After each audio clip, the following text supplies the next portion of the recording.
Hello नमस्ते साथीहरू, welcome to my blog. म चाहिँ मिना हिताङ। यदि तपाईँ मेरो च्यानलमा नयाँ हुनुहुन्छ भने प्लिज मेरो च्यानललाई सब्सक्राइब गरिदिनु होला। म चाहिँ आज माइतको लास्ट दिन यो भिडियो चाहिँ मैले पहिले खिचेको थिएँ, राख्न भ्याएको थिएन। आज चाहिँ अपलोड गर्दैछु।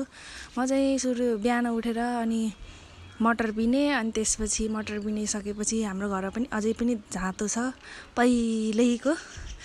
अनि त्यसपछि डाँडाका रुखहरू यताउताको भिडियो गराएँ। राम्रो भएको थियो, मौसम राम्रो थियो, त्यही भएर। अनि हाम्रो यो झिल्के भैँसीको पनि भिडियो गराइदिएँ।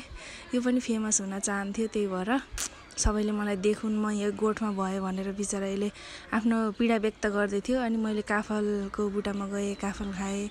काफल चाहिँ यति मिठो लाग्छ मलाई, यसको चटनी पनि एकदम मिठो हुन्छ साथीहरू। अनि त्यसपछि माथि त म टिप्न सकेन, तलको जति सक्छु टिप्ने खाने गरेँ।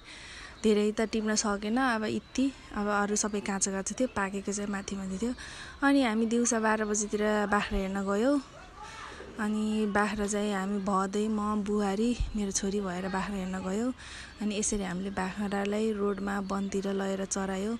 बुहारी चाहिँ घाँस पनि काट्न गएको थियो, अनि मैले नि यसो घाँस डोको बोकेर भिडियो गराएँ।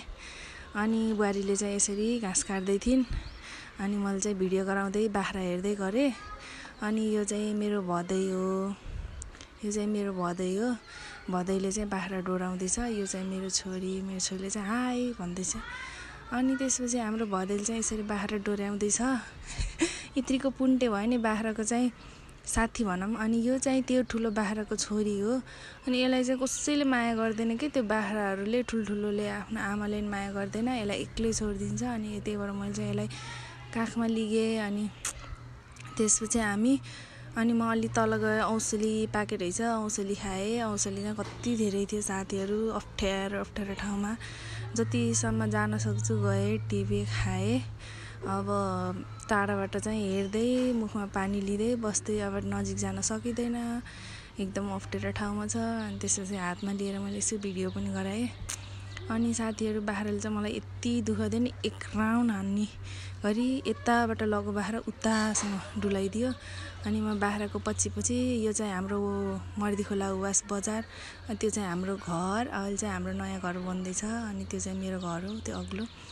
अनि त्यसपछि हामी चाहिँ यताबाट म माथि घरमा जान लाएँ। बाख्राले मलाई यति दुःख दियो, अनि बल्ल बाख्राको रसी समातेँ। अनि त्यसपछि एकछिन यहाँ चढ्न छोडिदिएँ। अनि त्यो धुलोले खुट्टा चिप्लेर, मेरो चाहिँ एकदम पसिना आउँछ खुट्टामा, त्यही भएर खुट्टा चिप्लियो। अनि बाख्रालाई डोराउँदै फेरि घरतिर ल्यायो। अनि त्यसपछि हामी आज घरतिर आयौँ। बाटोमा चाहिँ यस्तो बुट्टु देखेको थियो, अनि मैले भिडियो लिएँ। यो चाहिँ एकदम मन पऱ्यो क्या मलाई। अनि त्यसपछि भिडियो लिएँ। अनि बाटोमा जाम पनि थियो, जाममा पनि परियो, बाटो बनाउनु लागेको रहेछ, त्यही भएर एकदम 1 घन्टाकै जाममा पऱ्यो हामी। Thank you.